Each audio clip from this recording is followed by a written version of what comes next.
It is 90.7 WCLH, Wilkes-Barre, Scranton, and Hazleton. That was Love and War with their song Love and War off of their 2012 release, Up the Ante. And on the phone with me right now, I have guitarist of Love and War, John Adams. How are you, John? Doing fantastic, man. How you doing, brother? I'm doing good. It's always great on a Metal Monday. Yeah, every day's a metal day here in Texas. Cool. I'm just playing with you, man. Yeah, it's a pleasure to be with you. Nice to meet you. Great to meet you, too. So let's just get right into this. We'll start with the track we just heard, Love and War. People in Wilkes-Barre probably aren't familiar with Love and War, you guys being out from Houston, Texas and all. So what is Love and War all about, and does that song have anything to do with it? Well, actually, Love and War, we are a band, that was formed here in Houston. We are a melodic metal, all-original band. All the guys here are from around here, basically. I mean, we've been here long enough. We've all been scattered from different parts of the United States. Like, I actually used to live in Williamsport, Pennsylvania, which isn't far from you. So when I saw you were in Wilkes-Barre, I was like, holy cow, what a trip. Mm-hmm. I actually lived in Williamsport for 6 years. But, I mean, we're spread out, but we all kind of moved here, and have formed this band. We formed this band back in 2000. And we've had different members, but me and Jeff Vandenberg are the original, my singer, are the original members, and we had Donnie Bragg that joined us in 2004, and our bass player, Ray Solis, joined us in 2010. We had recorded and released Up the Ante in 2012, and we're, we've been doing a whole bunch of openings, working with a local promoter, and opening up for some great bands that have been coming through Houston, and we're really excited. We're right in the middle of recording our new CD, which is entitled Edge of the World. It's coming fantastic. It's just coming out fantastic. I can't even begin to tell you. We're recording it at Endeavor Studios, which is about an hour and a half south of St. Louis, Missouri. And, I mean, everything is going fantastic. We're excited. Yeah, definitely. And if the new disc, Edge of the World, is anything like Up the Ante, it should be definitely great. So I know you mentioned you were living here around the area in Williamsport. Around what year were you in this area? Oh, man, this was back in the 70s, mid 70s. So it's been quite a while. I was a boy, growing up with my family there. One of my brothers, still lives in Williamsport, believe it or not, and my oldest brother, lives outside of Philadelphia. Now, were you involved in the music scene at all when you were around this area, or were you too young? I was too young.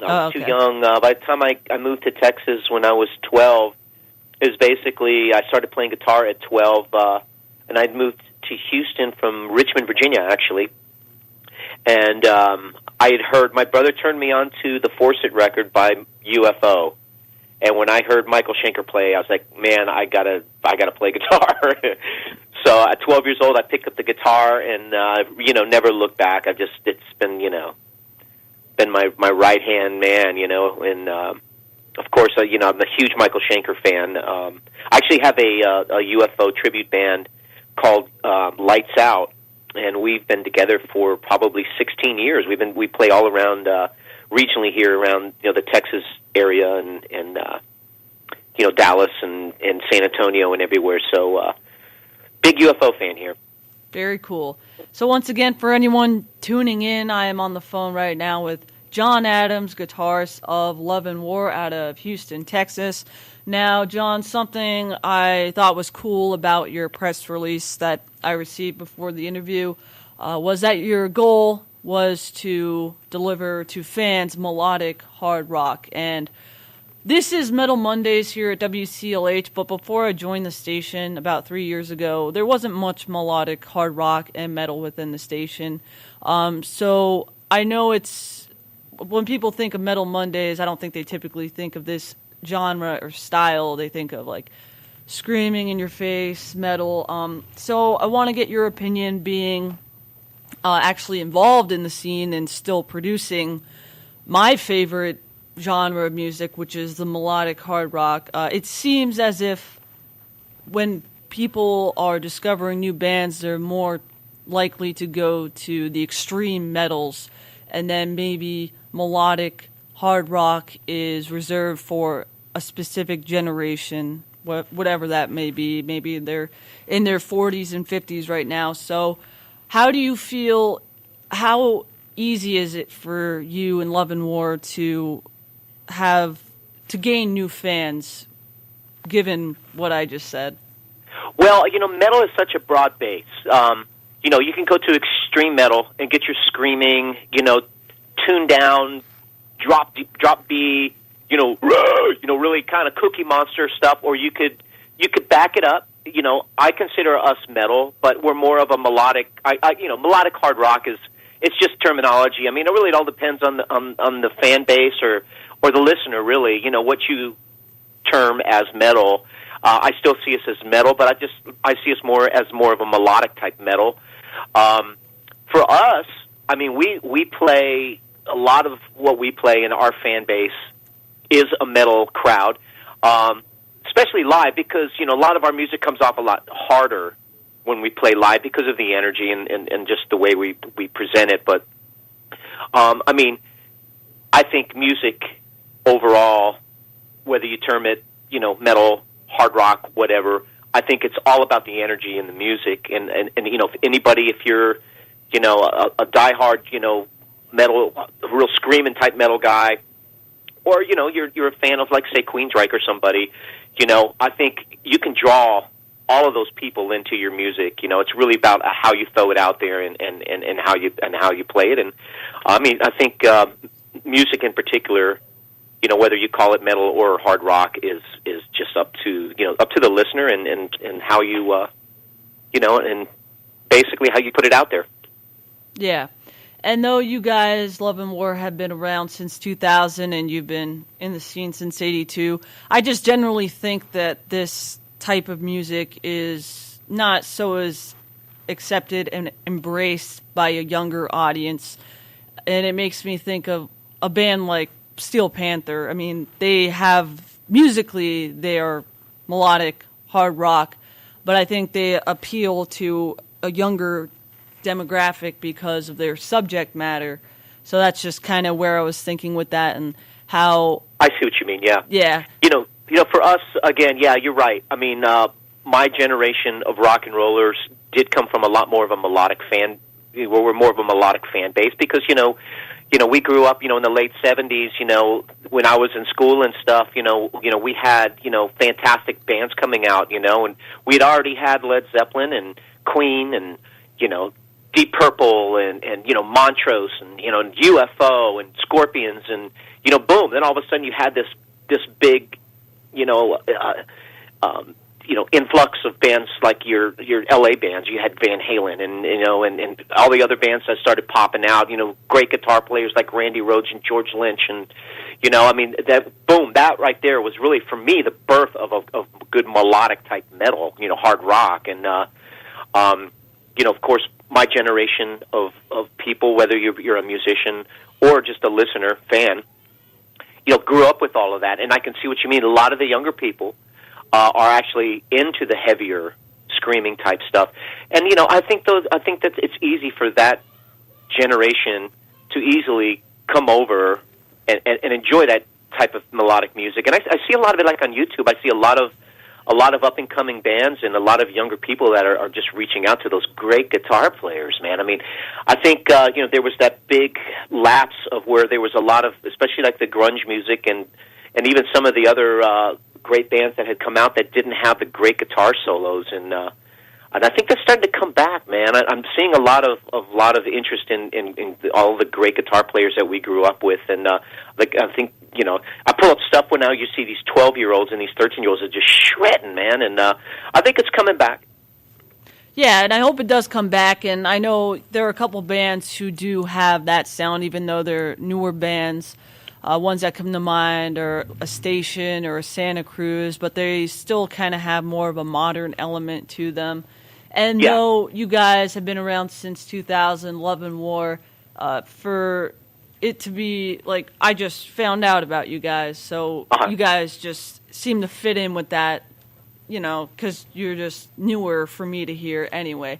So once again, on the phone with me, John Adams, guitarist of Love and War out of Houston, Texas. Now, the track we played to start off, Love and War, that definitely had more of a hard rock and metal vibe, but throughout the album, Up the Ante, I definitely hear some maybe southern influences, and I wanted to ask you, I know you mentioned, John, that you headed on over to Texas when you were young. Was that southern sound, I guess you'd have to first agree with me that you kind of carry that with your playing. Was that influenced by other people, or was that a result of growing up in Texas?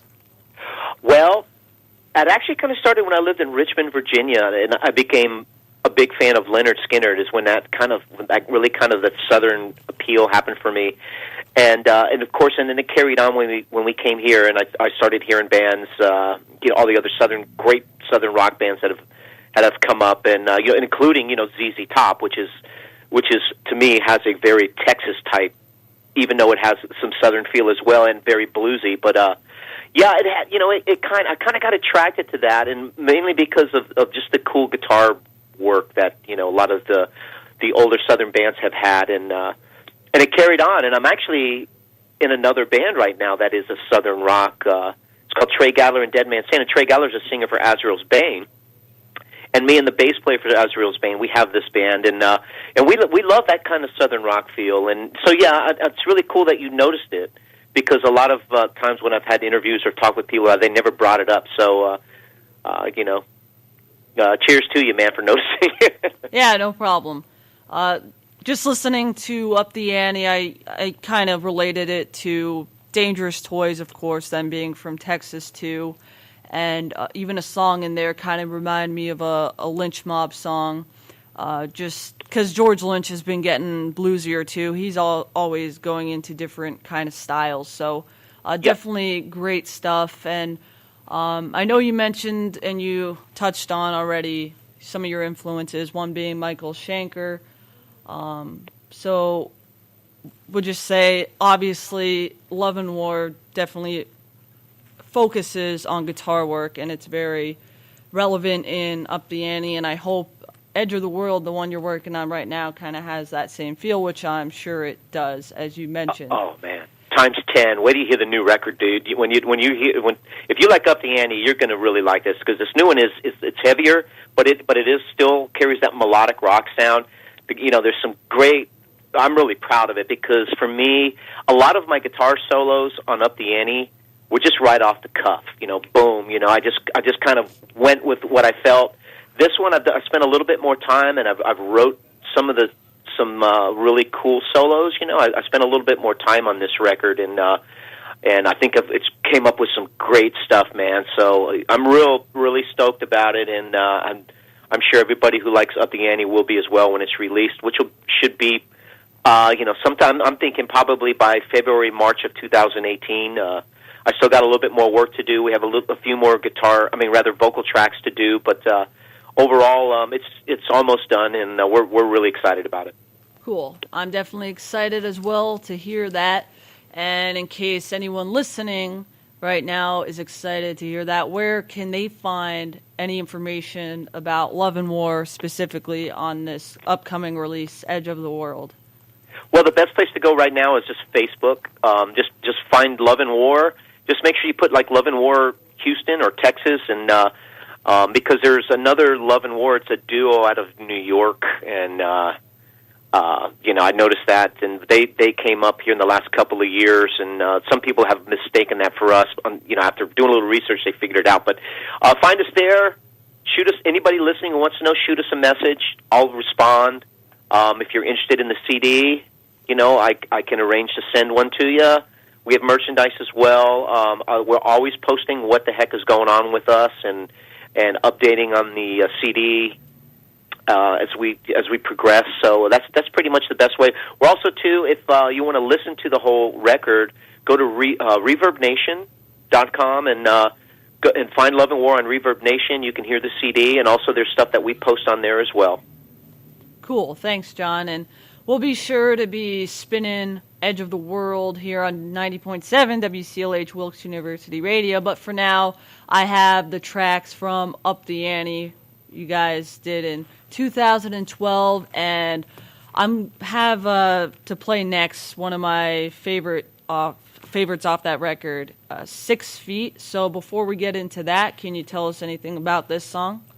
Yeah, that's a song that I wrote about being buried alive. I actually had a dream, okay?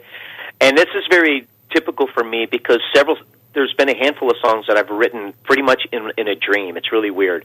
I'll have these dreams, and it inspires me, and I'll wake up, and I'll either grab my phone and hit voice recorder, and I'll just describe my dream. But this one was about, I had a dream about being buried alive. I mean, literally, you're laying there, and, you open your eyes, and the cold dirt is hitting your face as somebody's throwing the dirt in on you. And, it's a struggle for survival. But that's basically what the 6 Feet Under is. It's about being buried alive. Cool. And once again, thank you. It is John Adams, guitarist of Love and War out of Houston, Texas. Anything else you'd like to add before I play 6 Feet, John? Thank you everybody for listening, and again, find us and give us some feedback on what you think of our music, and look forward to talking to you again after the release of Edge of the World, man. Cool. And let's talk about the new record when you get your hands on it. Sounds good. We'll be in touch. So from their 2012 release, Up the Ante, it is Love and War with 6 Feet. So keep it locked right here on 90.7 WCLH Wilkes University Radio.